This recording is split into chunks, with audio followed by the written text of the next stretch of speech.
Il est 9h06 sur TV Finance. Vous êtes toujours au bon endroit pour suivre l'actualité financière et économique et pour écouter Bernard Pratzesclos pour les Market Movers. Bonjour Bernard. Bonjour Roseline. Vous êtes trader pour compte propre et auteur de l'Investisseur Stratège. On va commencer par évoquer Dassault Systèmes. La valeur de l'éditeur de logiciels 3D tente de limiter la casse et sort d'une semaine légèrement dans le vert. Un micro-redressement alors que le titre Dassault Systèmes a décroché de plus de 27% depuis le début de l'année.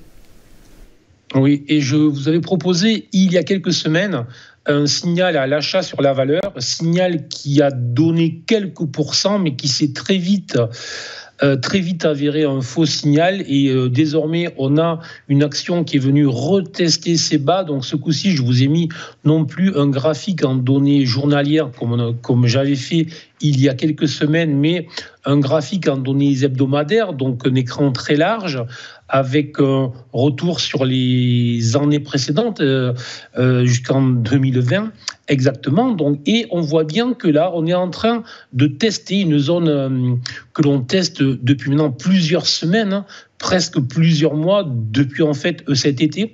On pourrait presque même considérer qu'on teste cette zone depuis le mois de mai, donc ce n'est pas rien.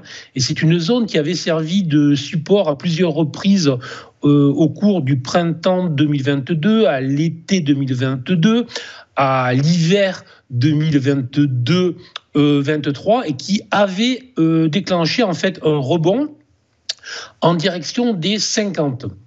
Mais ce rebond en direction des 50, des 48,59 € exactement, ne nous fait pas oublier que le sommet sur cette action avait été réalisé en 2021, légèrement sous les 56 € à 55,9 €. Donc, autrement dit, on a là une action qui est quand même, puisqu'elle cote ce matin 31,8, qui est quand même pratiquement 50% plus bas, j'exagère un peu, mais pratiquement ça, 50% plus bas que ces sommets réalisés il y a 3 ans.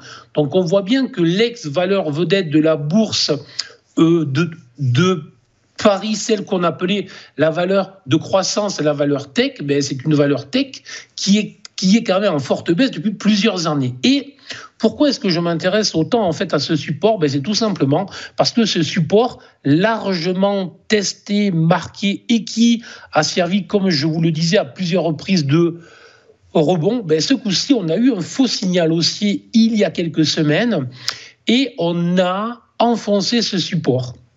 Donc effectivement, en fin de semaine, il y a eu un petit rebond sur l'action, mais très clairement, c'est la peur du vide que l'on a avec cette action parce que la cassure de ce support marqué en hebdomadaire libérerait en fait un potentiel baissier de pratiquement 16 €, ce qui pourrait donner le vertige. C'est pour ça que je parle bien de peur du vide.